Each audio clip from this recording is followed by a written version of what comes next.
Welcome to Judaism Demystified, a podcast for the perplexed. Join us as we explore some of the most fascinating Jewish and Torah-related topics with our esteemed guests. By tackling some of the biggest questions you likely won't find addressed elsewhere, we aim to shed light on important issues and inspire a return to the fundamentals. Enjoy the show.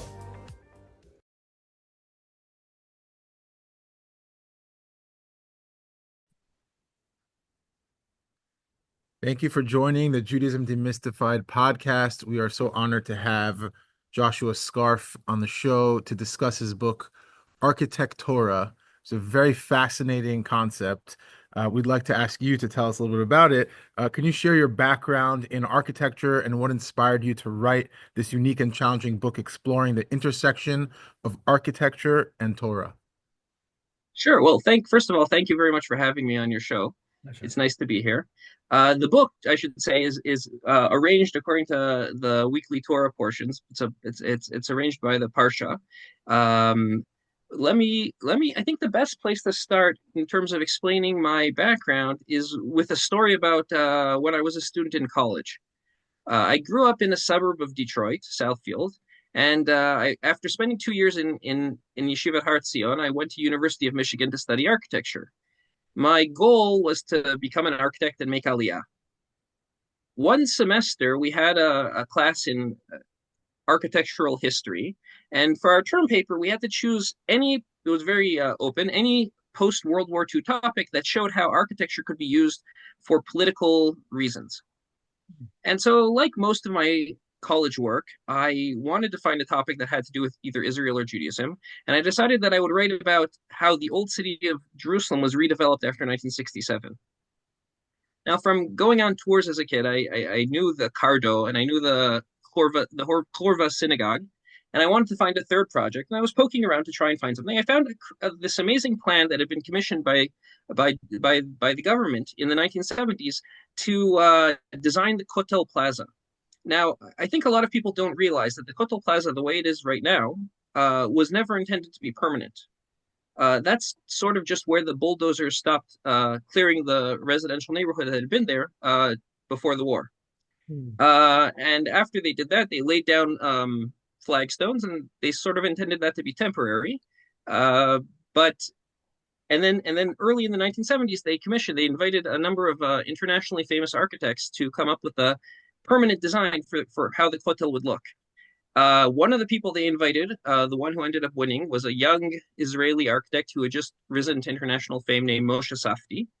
And at the time, I was a young student. I wasn't so familiar with his work, but when I read about him and I realized he has an office in Boston where my sister lived, and he had an office in Toronto where my family was originally from, and he had an office in Jerusalem. I thought, well, I came up with this great pipe dream where I would start work. I would try and get a job with him in America, and then I would, when I was ready to make Aliyah, I would transfer to the Jerusalem office. The type of plan that only somebody very young and naive could come up with.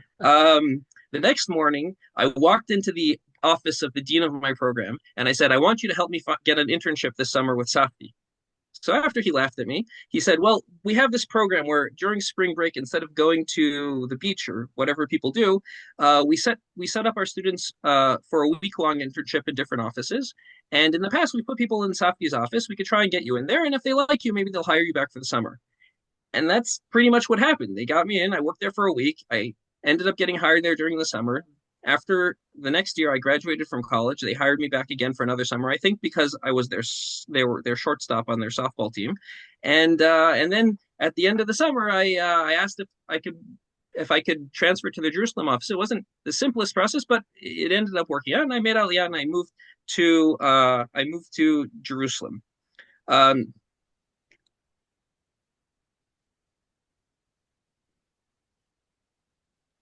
Now, just for reference, the Safdie's office at the time that I joined it was just completing two major projects in Israel. They were completing the Yad Vashem Museum, and they were completing the new terminal. What was in the new terminal in Ben Gurion Airport?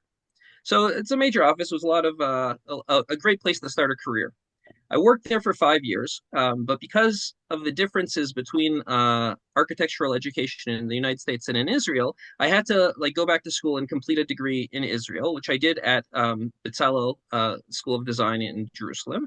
And afterwards, I was hired at a firm called Pellet Kimmelman, where I still work, and we do mostly what in Israel is called public buildings, so hospitals and schools, and train stations. I'm working on right now, some Israeli consulates, some city planning. So that's sort of my background in architecture, education, and work-wise. In answer to the second part of the question about how I came to write this book, when I was in Michigan, and certainly when I was in Bezalel, I was always really interested when topics that we discussed in lectures uh, had parallel discussions in the Talmud, which I know doesn't sound intuitive, but it's amazing how these things tend to come up, especially if you're looking at the world in a specific way. When I was in high school, I had begun studying Daf Yomi, and by that point, I was looking to do something that was a little bit more in depth, Be'iyun. And I thought it would be interesting to write about architecture in rabbinic literature. Um, from the start, I thought about it as sort of like doing it parsha by parsha, by each weekly Torah portion. And so as a test, I went through Bereshit, which seemed to me to be a very unarchitectural book. And I made a list of all the architectural topics that I came across. And this showed me that it was like it was possible that I could do it. And so then I set to work doing research on the various topics that I had identified. And at the same time, I started indexing architectural topics, going through Mishnah, Tosefta, both Talmuds, Midrash Halacha, and much of Midrash Haggadah, and the Mishnah Torah. Just I have a couple of binders that are just full with each page devoted to a different topic, and keeping track of sources. While at the same time, whenever I was reading an architecture book that had nothing to do with Judaism, I would also cross-reference it in the same binder. And then there was a process where I sort of connected each topic with a specific parsha that I thought was appropriate for it, and that's really how I built the framework for the book. Now, um, it's not. I'm not. There have been attempts before. One notable attempt by a scholar named Samuel Kraus, who did this in Vienna 150 years ago, going through and writing, cataloging a lot of the topics of that had to do with architecture that were in rabbinic literature. But it was sort of a very different time, and certainly not intended to be a parsha book. But that's basically how I conceived the book and how I set about writing it. Well, first of all, Fascinating. that's I think what the coolest thing is that you as an individual have like a lasting impression on the landscape of Israel, which is pretty cool. That's a big zechut, like it's amazing. Definitely one of the perks of being an architect here, where you talk about like old school Zionism, where you go and build the land, and most people do that in their own way. But here, you could sort of literally say that there are parts of it that you've had your hands in. It's a great feeling. Wow. Wow. Amazing. Amazing. That is that's fascinating. Okay. So your book organizes essays into 4 categories, each demonstrating how knowledge of architecture can deepen one's understanding of the Torah. Can you elaborate on these categories and what you hope the book will contribute and inspire to the readers? Sure.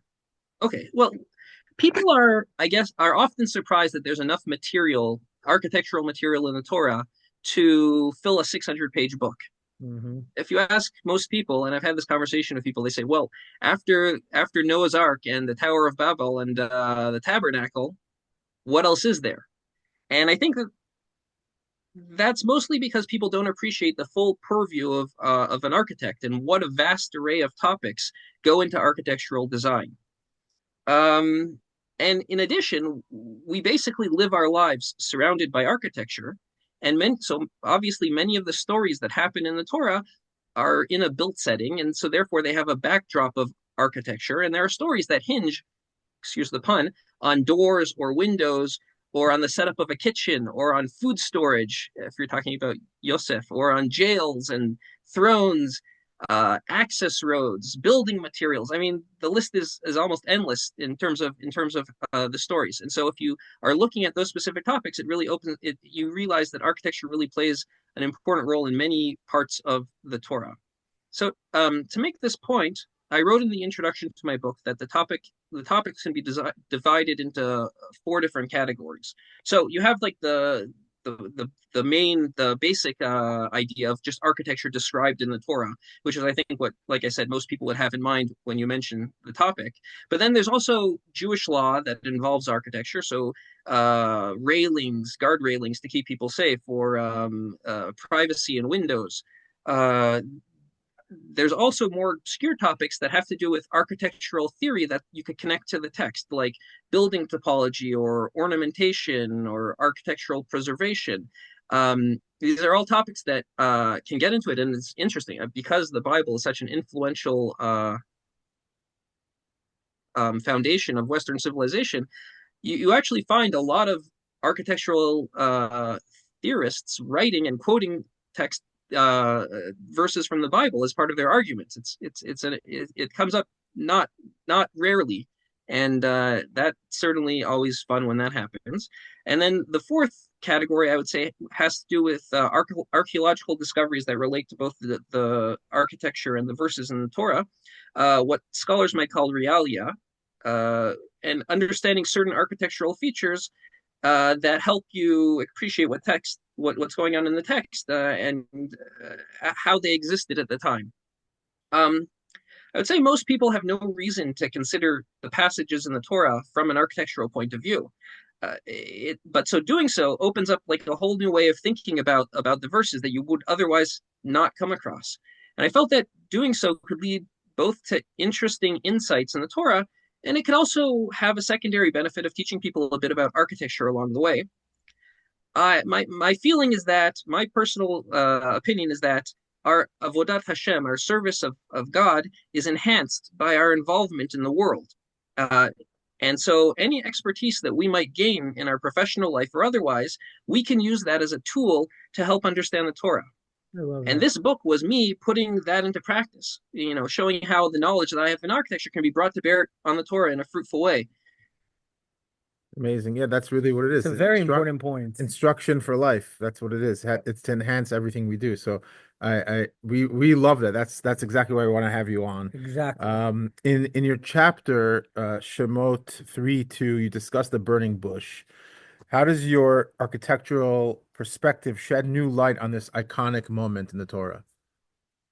Okay, well, as an example of one of the subjects that might not immediately come to mind as an architectural topic, I can tell you that an important part of any building design that we do nowadays it involves the safety plan of the building, and making sure, especially fire safety, and making sure that in case of a fire, there's time for the people who are in the building to escape.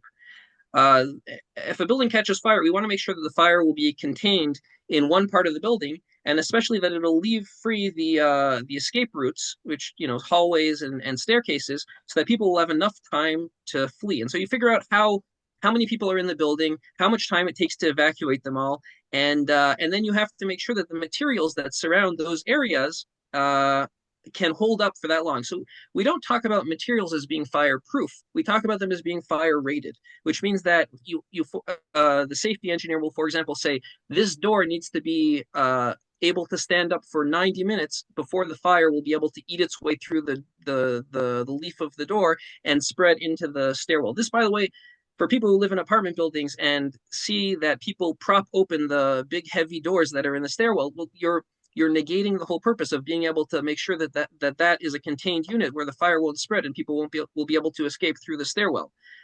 You want to keep it as a separate fire area so that in the case of a fire, people will be able to use it to escape. So we talk about fire rating in terms of making sure that there's enough time for people to get out of the building. When we talk about the burning bush, we often think of it as a miraculous fireproof bush that Moshe went and it was somehow on fire but not being eaten at all. And some commentators, Sforno and Chizkuni, and it also appears in Exodus Rabbah, treats this as a metaphor for Bnei Israel in Egypt, where it was sort of to encourage or to assuage Moshe that Bnei Israel was going to be okay in Mitzrayim, that no matter what happened to them, they would not be completely consumed. But I think that an equally valid reading of this has Moshe looking at this bush, which is some desert bramble, and seeing that it's not being burned the way that you would expect dry bush in the desert to sort of go up in flames almost instantaneously. It was taking longer to combust. In other words, that it took longer to burn than you would expect. It wasn't not burning at all. It was just going up a lot slower than could be reasonably expected. And if that's true, then the symbolism of the burning bush is entirely different. It's not that Bnei Israel is indestructible and that nothing's going to happen to them in Egypt, but rather there's a limited amount of time that the bush is going to hold up. You need to, like a fire escape, you need to make your escape now. And this makes it more into a call of action to Moshe. We know Moshe was a little bit hesitant about how he should be involved in this, and Hashem is saying, no, there's not time. It's burning. It's I'm holding it off. It's holding off as long as we can, but you don't have the luxury of turning down this mission. You have to act now, or risk having Bnei Israel be consumed by the fire. The beauty of this also is that it works into the conversation that Hashem and Moshe have, right? Moshe, Right. yeah. So Moshe is being timid and being, like, I don't want to do it, and like, and the burning bush it's playing into on the ground what is actually being discussed in during Moshe's prophecy. So it's a very interesting perspective. It's something to think about, and the purpose of these next few questions that we're going to have is to bring different examples from your book so people can see what kind of insights are able to be gleaned. So that was very interesting. That really popped off when I saw that. That's a very sensitive point as well. Okay, so your chapter on Shmot Perek Hey focuses on brickmaking in Egypt. Can you elaborate on how architecture and engineering knowledge inform our understanding of the Israelites' labor? Well, this is a great example of how understanding realia in the Torah could be helpful to your general understanding of the verses. The essay in my book, just as a little background, the essays in my book are almost all 2 to 3 pages long. Some of them get to 4 to 5 pages. There might be a handful that are a little bit longer, a handful of the 178 essays. But I mostly try and keep them short and clear. I wanted the essays to be interesting to lay people who have no background in architecture, but to make sure they include enough sources so that scholars could use the information if they're interested. I wanted people who are not well versed in rabbinic literature to be able to use the book as a resource also. So if somebody, not people who are writing about architecture don't necessarily know the Mishnah backwards and forwards. So if somebody's studying it, I don't know, any topic, column design in antiquity, they could find a chapter on the subject, and from there get references that are in rabbinic literature. Anyways, back to the question. There's certainly a lot of scholarly material on brickmaking in ancient Egypt, but I try not to get lost in the weeds. Rather, I wanted to make the point that the mud bricks that they were using require binding material, which is to say straw, and in order to make sure that the bricks don't develop crack. Now, the way you can make bricks without straw, and the process of making them is you take the mud, you put it into a mold, and then you bake it, and the bricks in ancient manuals where they talk about how you make mud bricks, the bricks aren't supposed to be used for years after they're made, so that they're certain that they're properly dry and have the right amount of strength. And so if you make bricks without straw, nobody, and then months or years later, somebody goes to use them and they crack, well, at that point, go figure out which slave didn't put straw into their mud, right? And I imagine that this would be the obvious, obstinate response from the slaves. If Paro comes to them and says, I'm not giving you straw anymore, get the straw yourself. They'll say, okay, you're not going to give us straw.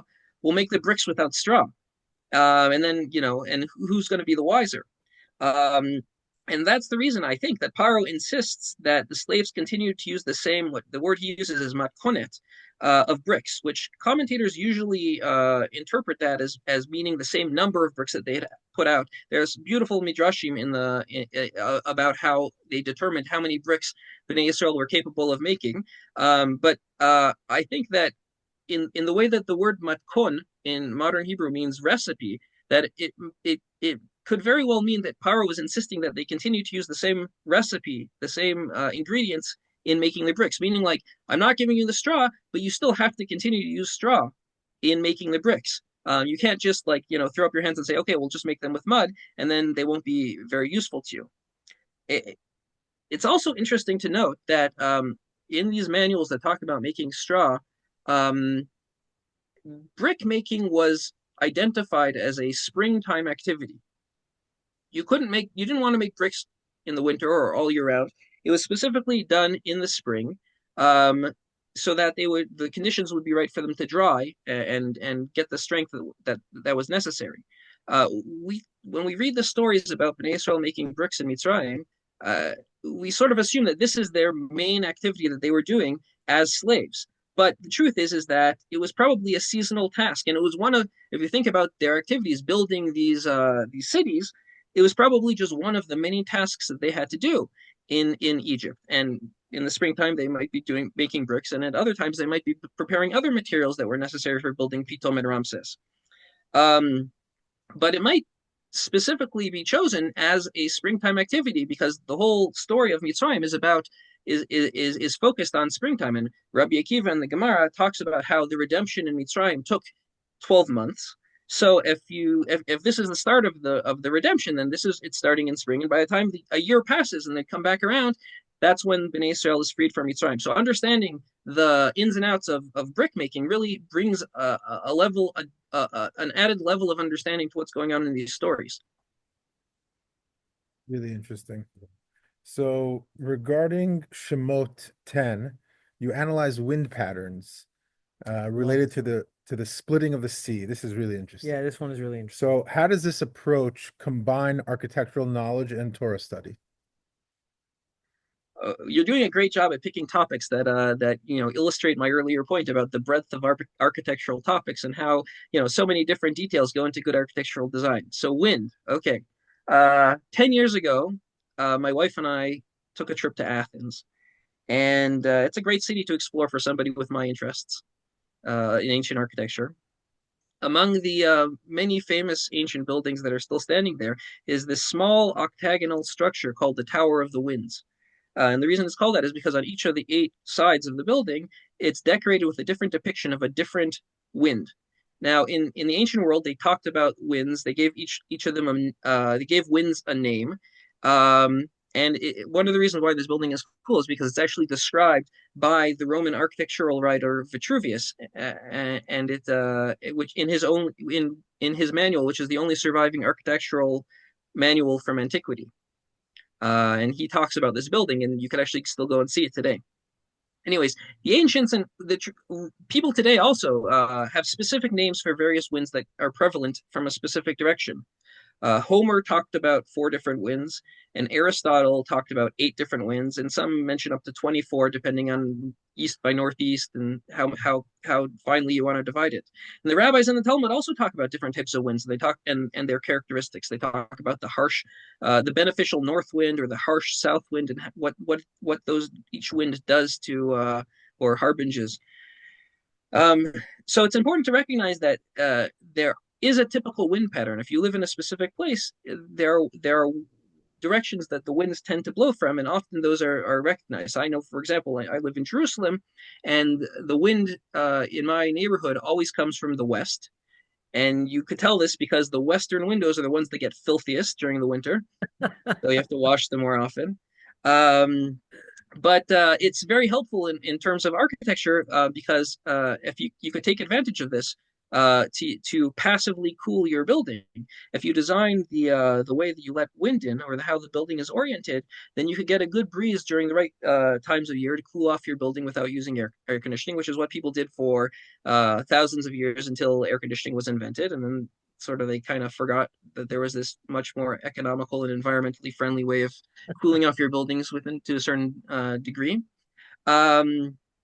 And you use different techniques so that you block the wind during the cold months, and you make use of the wind during the hot months. Anyways, so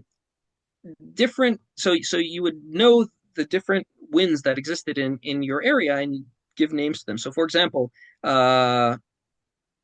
there's a wind that's called the Boreas wind, and interestingly, in some places it's considered a northern wind, but Vitruvius talks about it more as an eastern wind, and that I think has to do with just the specifics of where you live. In certain areas, the wind might come from one place, and in another, it might come from another. So in the Torah, both in the splitting of the sea and in the plague of locusts, it mentions this a wind which it identifies as the Kadim wind, which most commentators talk about as an eastern wind. There's one scholar in Israel, Yitzhak Meidelis, notes that in Israel, the Kadim wind was coming from the east, which was where the sun rose, so it was like the most prominent direction. But in Egypt, they use the term to orient according to their touchstone, which was the Nile, which runs north-south. So for them, the Kadim wind was coming from the south. And this makes sense in the context of the locust plague, where it says that they came with the Kadim wind. And indeed, Sforno points out that the locusts actually arrive from south of Egypt, from Sudan, and not from the east. Now, what's interesting is that the Torah doesn't specify whether the winds that split the sea and the wind that brings the locust is something that's normal or something that's extraordinary. And commentators take it in each direction. Some say, no, this is clearly miraculous and it's showing how Hashem is controlling nature. And others say, no, Hashem is working within nature, within the natural patterns of meteorology in order to bring the plagues. I would argue that the fact that the Torah references a regular named wind, which I assume people knew about, and was a wind that people expected, implies that this was actually a regular force that was at work. So the title of the Ruach Kadim is it's a known title. It's a title that it's expecting you to already know what its its reference, and so that is right. Like, so in Israel we talk about like Chamsin, or we talk about different weather patterns that happen at specific times during the year where you expect wind or sand or whatever to be blown in from a certain direction. And I think that's definitely what Kadim wind was a similar type of a weather pattern that people expected. Just out of curiosity, so you mentioned the locusts. I'm sure there's still locusts, forming, during certain seasons. Has this theory from the South been kind of proven? Like we can actually watch the patterns of locusts during certain seasons and see like, oh, makes sense. It's coming from there. Is that something that's happened? My understanding is that it's a known phenomenon. I'm not that knowledgeable about it, but from what I understand from these papers that I've read, that yes, this is something that is tracked, and it's a known thing that when the locusts that come to Mitzrayim, they come to Egypt, even today, arrive from the south, from the direction of Sudan. Very interesting. Right. So the idea here is that Hashem works within nature using familiar natural phenomenon to his own manipulation and his own. Right. And then of course you get to the point where, okay, it's fine that God works with the nature, but the fact that it happens just at the exact time that, for example, that Bnei Israel get to the sea, well, that's pretty the timing unlikely. More so than the mechanism. Yes. Exactly. Gotcha. Okay, b'chavod. So in Shemot 20, you explore the connection between idols and architecture. Can you discuss how this sheds light on the prohibition against graven images? Also a really good one. Sure. This is actually a topic that comes directly from a class that I took in art history, which is closely connected to architecture. And it also connects to an interesting paper that was written by another professor of mine at University of Michigan, Yaron Eliav. And he wrote about how Jews in antiquity lived in a very richly sculpted environment, surrounded by idols. Meaning, if you walk down a classical city, then you would be passing carvings and all sorts of elements that could be seen as problematic. So this most famously comes up in the Mishnah that with regard to Rabban Gamliel in the bathhouse of Aphrodite, which is a famous and very discussed topic when it comes to discussing avodah zarah and the built environment that the Jews lived in the time of the Mishnah. But idols were everywhere. So questions come up in the Mishnah. Can you drink from or in the Tosefta, can you drink from a fountain that was carved to look like a face? Does it look like you're worshiping it by bending over and essentially kissing this mouth? Um, uh, are all idols forbidden, or is it just ones that are holding symbolic objects? And that demonstrate that they're supposed to be worshipped. Can an architect design a building that's intended for idol worship, or that there's going to be idol worship taking place in it? The initial inclination with idols, I think, is to think of freestanding, fully 3D sculptures, statues of gods or people, and perhaps like the statue of Aphrodite in this bathhouse. But these were really only a small part of the sculpted environment. You might find, in the building, you might find a niche that had a freestanding sculpture in it. But more often, you'd see friezes and pediments and arches and all manners of other architectural features that were carved with figures in relief. What relief means is that it's attached to the wall and it's sort of coming out at you, and that was much more common. That when we talk about people being surrounded by idols, and that's really what majority of the carvings were like. So art historians classify these as high relief, which means that they're, let's say, 75%, they're only attached to the wall by a little bit, or low relief, where they're a little bit coming out of the wall, but basically they're mostly surrounded on three sides by, but they're mostly attached to the wall. And Jewish law tends to be more lenient with sculptures that were carved in relief, except if you're talking about faces and astronomical bodies. So I suggest that this reflects how each type of sculpture was used. Freestanding idols might be more of a focal point and therefore were more problematic, whereas sculptures in relief that were part of the side of a building were used more to decorate and to tell stories, and rather than to serve as objects of worship.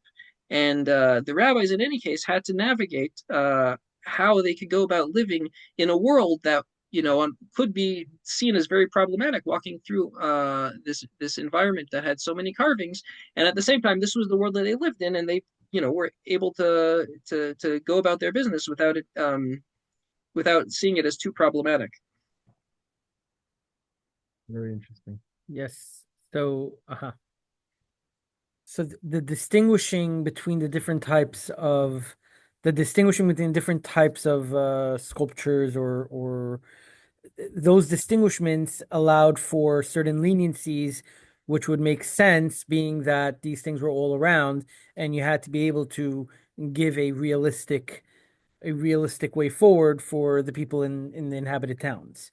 Yeah, I mean, I think that's true. I also think it's fair to ask, to what extent were these objects really intended to be used as objects of worship? Right. Yeah. That if I can't necessarily answer that question because I didn't live in that time. But for the people who were living in third century Sipori, or fourth century Sipori, were they really looking around at like their carved environments and thinking of it as idols, or were they thinking it more like, say, if you were to go to like a baseball stadium and see statues of like Willie Mays outside? Right. Gotcha. Okay. So, in Devarim Perek Vav, you explore the inheritance of Canaanite cities. How does an understanding of ancient urban planning enrich our appreciation of this narrative? Okay, we architects would like to believe that our designs can influence the way that people live their lives in our building. Meaning, if a building is designed well, it could reinforce your way of living. It could make it could alter how you live your daily life, and be very influential. Um, there, Doesn't Chazal say that, by the way? Isn't that one sorry. of the three things that Chazal say? Dira Na'ah. Yeah, Yep.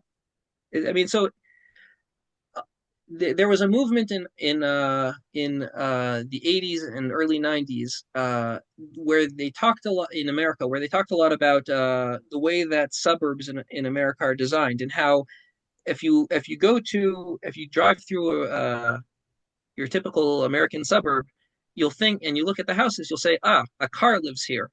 because front and center is the garage. You drive into your garage, and in this movement, they said we need to get away from designing buildings that are car centric and try and come up with design communities where it gives people the opportunity to make connections with their neighbors, to sit on their porches, to be friendly with each other, and not just get in your car, drive to work, get in your car, drive back, drive to the store, where there are not these opportunities for personal connection. Building a courtyard, like a circular courtyard for people For to. example, so it's called new urbanism. Anyway, so that's just like one small example of how you might say that the way that your house or your city is designed might affect your quality of life, and really just even the way that you behave and even your midot. Um, there are a number of times in the Torah where Bnei Israel are warned that they're going to be going into Canaan. They're going to be taking over uh, cities that were built that they didn't build, houses and cisterns that are pre-existing, and warning them. So why is there a threat? What is problematic about it? Some commentators talk about hubris and obtaining wealth uh, without any effort. Lahavdil, the past football coach of Michigan, Jim Harbaugh, had a great quote that he said to his counterpart in Ohio State, Ryan Day. He said, "Some people are standing on third base and they think that they hit a triple, but they didn't." Meaning, like he had inherited the program from his predecessor. So similarly, Bnei Israel were going to be acquiring all of these houses, and perhaps that was the problem, that they were going to think that it was from something that they had done when really it was just being gifted to them in a sense. But I think that in an additional danger here is that they were taking over towns that were built as part of a foreign pagan culture, and living in this built environment could have a corrupting influence. The Gemara in Shkalim, for example, talks about it tells a story about there was a time where there was a conflict in a certain synagogue, and a Torah was torn, and somebody says that the reason why there's this conflict is because this used to be a house of a pagan temple. It used to be a Beit Avodah Zarah, meaning that like the fact that you've taken over this area somehow corrupts the people who are there. We have examples of using architecture to influence a culture.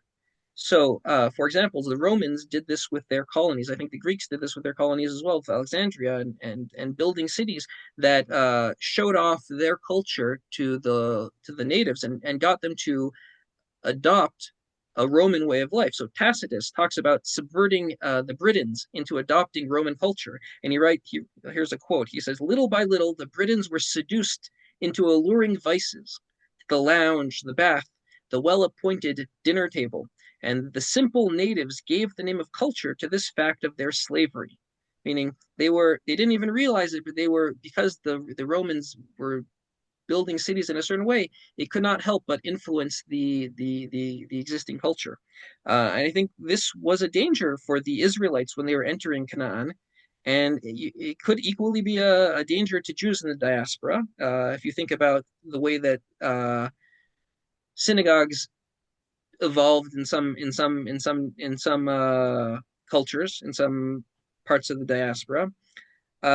Thinking about these verses from this perspective, I think, opens up this different interpretation of what could be the problem, and why Bnei Israel needed to be warned that it wasn't going to be so simple just coming in and taking over this built environment, this existing fabric of cities that might not be as benign as they thought. This is such a fascinating topic. Just I never even considered this, but it makes so much sense that the way the city is built can influence how people behave. Mm-hmm. It's mind-blowing actually. I'm still digesting it. Very, very interesting. I This is like one of the chapters I think that will get people excited to read the book, hopefully. So thank you for that. And for our last question, in your section in Devarim 33, you discuss the interplay between Jerusalem and Tel Aviv. Mm-hmm. You also wrote about these cities earlier in the book. Can you discuss the architectural and spiritual insights these essays provide? I think one of the first Divrei Torah I ever gave as a kid, that I ever wrote on my own, years and years ago was about the relationship between Yisachar and Zvulun. The well-known interpretation of Rashi about them splitting their learning and work, um, and the arrangement that they have. But when you look at the Meforshim, you see that the Rashi's interpretation is really an outlier. Most other commentators don't take it in that direction. The Sifri explains it entirely differently, saying that this really highlights this that Yisachar and Zvulun highlight the role of commerce in bringing other nations closer to Hashem. Hmm. If you want to be influential in the world, and I think that that's part of our job as Jews to try and influence the world for the better, then you need to interface with the world in some way. You need to connect with other nations. And so it was important in the time of the Torah and to have ports for trade to bring people into the land of Israel. And the Sifri explains that people would come to the ports for business reasons. And then while they were there, they would explore the monotheistic culture of Bnei Israel, and they would travel to Jerusalem to tour the city. And this would have a very beneficial influence on them. And some of them would come to convert, and others of them would be exposed to monotheism. And this was this it says they explain the Sifri explains is what the dynamic of Yisachar and Zvulun is about having people coming, bringing people, inviting people into your culture, and then having them come see what's going on in your, not just in your business world, but in your spiritual world. And I think this explanation makes a lot of sense. It also fits very well with modern Israel because you have people who come for the high tech, for the culture in Tel Aviv, and other people who are coming for spiritual reasons who are drawn. And no matter the reason why people are coming to Israel, if they come and they visit Jerusalem and other spiritual areas of the country, they are exposed to this level of holiness, which is very important. And but it's not on its own. It wouldn't be enough to bring people in. You need to have the two things ideally, although they are sometimes in conflict, and we have sections of the Gemara which talk about not Tel Aviv but Caesarea and how those two cities, Caesarea and Jerusalem, were always in conflict. But ideally, they work hand in hand, and both are important for our for our influence, our mission to influence the world. At the same time, there's a very interesting way that the rabbis of the Talmud refer to the verses that are describing the blessings of Zvulun to be nourished by the abundance of the seas and the hidden treasures of the sand. So the Talmud talks about glass production and how glass made in this part of the world was highly desirable, which is 100% true. And in fact, ancient scholars even suggest that glass was invented in Israel near Akko, and that's where the idea of using sand to make glass was discovered. It happens that the sand that exists on the coasts of Israel was specifically prized for glassmaking because of its purity, because of its chemical content, that it made exceptionally pure and clear glass. And in fact, archaeologists have found glass factories, ships that are sunk off the coast of Israel that have large amounts of glass in them as part of the trading. And so in the Gemara, when discussing these verses, the rabbis say, well, what was the treasure that was hidden in the sand that it talks about in the verse? And they say, well, obviously this is the glass industry that existed at the time. And my sister-in-law used to work at the Metropolitan Museum of Art in the Department of Conservation. One time when she came to visit us, one of her colleagues sent her to one of these rivers to gather sand so they could bring it back and test it to see what the big excitement was about. But it's not at all surprising to find the commentary in the Talmud reflects the world that they lived in and the existing industries. And I would add that sand today is still very important, a very important ingredient. There have been books written on we think of it as kind of like a nothing material, but really it's highly prized, and there actually is a limit to there are lots of different types of sand that you use for all different that are used for different for different industries. And in fact, it's actually the world might be running out of sand. But today, if we were saying this midrash today, instead of talking about the how sand implies the glass industry, we might take it a different way and say that nowadays, where the Jews on the coast of Israel are all engaged in high tech, sand is used as one of the main ingredients for making silicon. So we might say, well, what is the hidden treasure of the sand that exists in Zvulun nowadays? It's the silicon. It's the high tech industry, which would be a cute spin on it for modern times. Wow. Oh, yeah. Yeah, very interesting. Very, that's super interesting. And also, I think people can really appreciate the fact that Israel is like a port nation that is in the ancient world connecting, it's the connecting line between two of the biggest empires in the world that often gets overlooked. You know, you have Babel and then you have Egypt. So like you're almost forced to travel through Israel and get influenced. So either be Yeah, well, influenced or get influenced. Yeah. ideally be influenced. Of Unfortunately, often fight a war and cause all sorts of havoc. course. Of course. Well, this is Sachar's Vavun. Thankfully, nowadays we're in a position where where Israel is strong enough that people have come to Israel for technological and for commerce and for spiritual reasons, and not just to try and trample. Although that Yes. happens. I think that the Sachar Zvulun insight is really, really fascinating, and just I'm gonna look more into that and see how everything fits in because it really makes a lot of sense.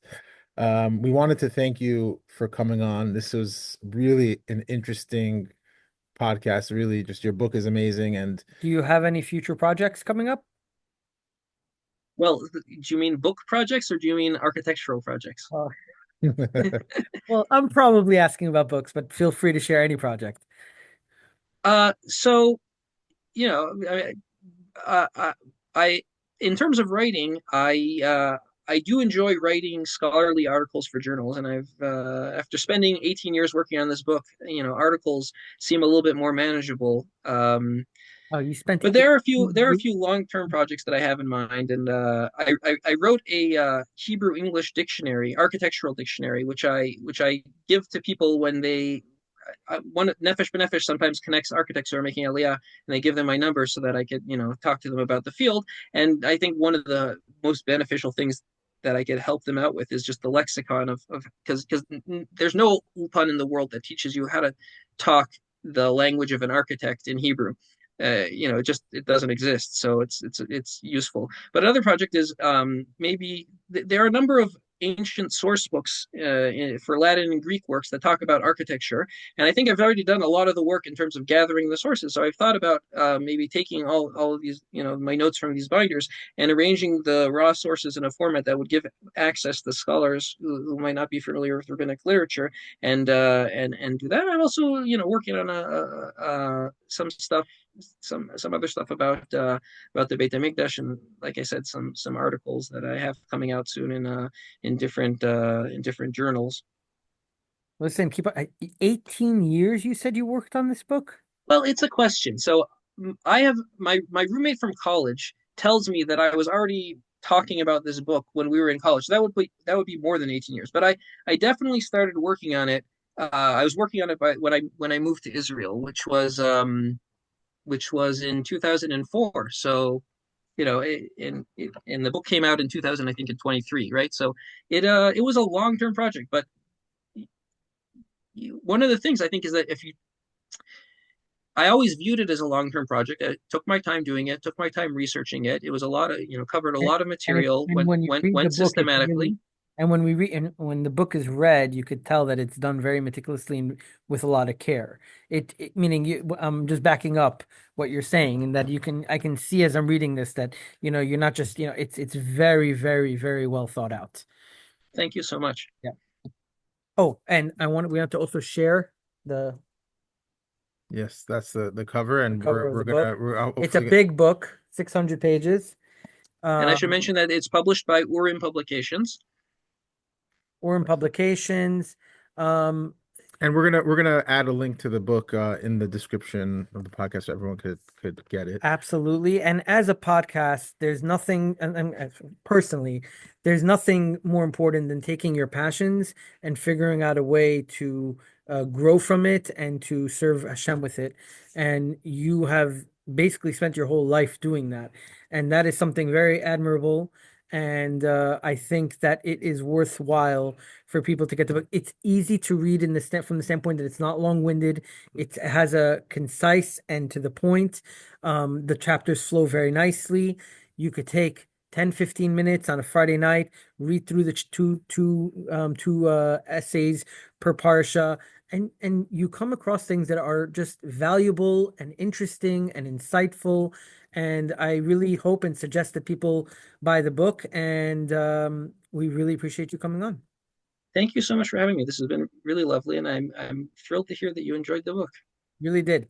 Really did. Thank Hope you so everyone much. buys it. Thank you so much. Thank Both you of you. too.